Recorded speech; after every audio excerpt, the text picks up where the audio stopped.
সম্পূর্ণ রাজনীতির ছায়াতে এই আন্দোলন হচ্ছে এমন অভিযোগ পর দুদিনই করেছেন শ্রীরামপুরের তৃণমূল সাংসদ কল্যাণ বন্দ্যোপাধ্যায়। এবার সিপিএম এর অনুপ্রবেশ ঘটেছে এমনটাই কিন্তু অভিযোগ করছেন তিনি। দেখুন একবার। হ্যাপি ফ্যামিলির হ্যাপি স্মাইল। কসমো বাজার, পুজো ইন স্টাইল।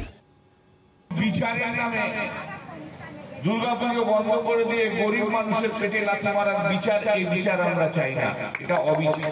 সেই কর্মবিদ্বেষী যারা, সেই সিপিএম পার্টি যারা পার্টির লোকেরা থাকে, তারা দুর্গাপুজো নিয়ে তাদের কোনো ইনভলভমেন্ট নেই, তারা দুর্গাপুজো বন্ধ করতে চাইবে। মানুষের পরিষেবা দিয়ে না দিয়ে দূরে দাঁড়িয়ে থেকে বিপ্লব আন্দোলন হয় না। মানুষ যদি জাগ্রত হবে, মানুষের বিরুদ্ধে যে আন্দোলন, মানুষের পরিষেবা বন্ধ করে দেওয়ার জন্য যে আন্দোলন, সেই আন্দোলন কখনো সার্থকতায় রূপান্তরিত হতে পারে না। এটা অসম্ভব ব্যাপার।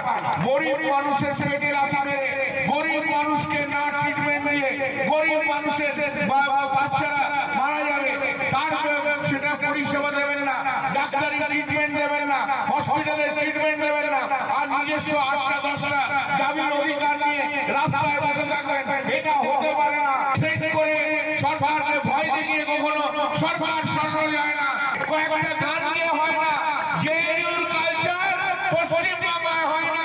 যারা বলেছিল এই আজাদি ছুটা হয়, আজ তারা বলছে আজাদি চাই, আজাদি চাই। গতকাল হয়ে গিয়েছে মহালয়া, পুজো আসতে আর মাত্র কয়েকদিন বাকি, কিন্তু পুজোর মধ্যেও কি জুনিয়র ডাক্তারদের পূর্ণ কর্মবিরতি চলবে?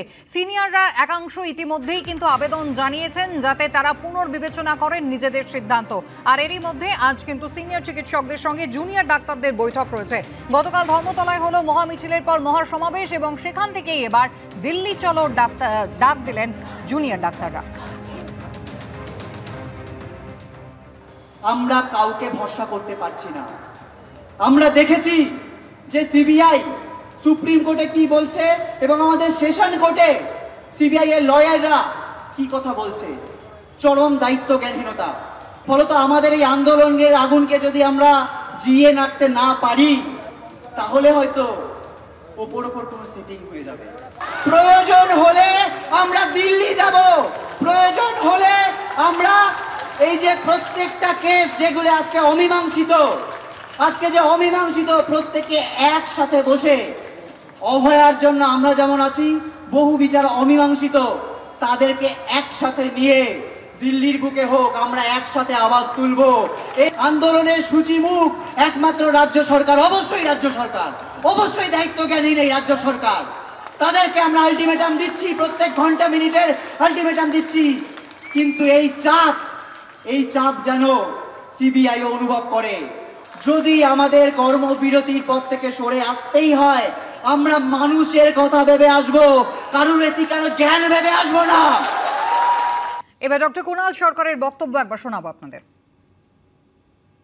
আজকে মানুষের পাশে দাঁড়াতে হবে, কারণ আমাদের মানতেই হবে যে আমরা যত রকম পরিসংখ্যান দিই না কেন, আজকে পিজিটি জুনিয়র ডাক্তাররা তাদের আমাদের রাজ্যের মেডিকেল কলেজদের মধ্যে তাদের একটা অত্যন্ত গুরুত্ব এবং অপরিহার্য ভূমিকা এবং রোল আছে। এবং আমাদের জুনিয়র সতীর্থদের বলবো যে তোমরা যে কাজটা করেছো তার জন্য কুর্নিশ। আমাদের আদার ডেমোক্রেটিক ভার্সনস অফ প্রোটেস্ট আমাদের ভাবতে হবে। আজকে স্বাস্থ্য পরিষেবাকে মোটামুটি তার নিজের জায়গায় বজায় রেখে অনেক ঘাটতি আছে, অনেক সমস্যা আছে। কোথায় একজন ইনজুরি পেশেন্ট আছে, সেখানে সুতো ফুরিয়ে গেছে। আপনি সরকারি হাসপাতালে গেলে সুতো ফুরিয়ে যায়, বেসরকারি হাসপাতালে গেলে টাকা ফুরিয়ে যায়। আজকে স্বাস্থ্য ক্ষেত্রে উভয় দিকে সমস্যা আছে। তাই আজকে তাদের একটু মাথাটা ঠান্ডা করে বাস্তব পরিস্থিতিটা বুঝে এই ঝামেলার যদি একটা সমাধান আমরা নিজের থেকে বার করতে না পারি, তাহলে পশ্চিমবঙ্গের সামগ্রিক স্বাস্থ্য ব্যবস্থার মেরুদণ্ড চুরমার হয়ে যাবে।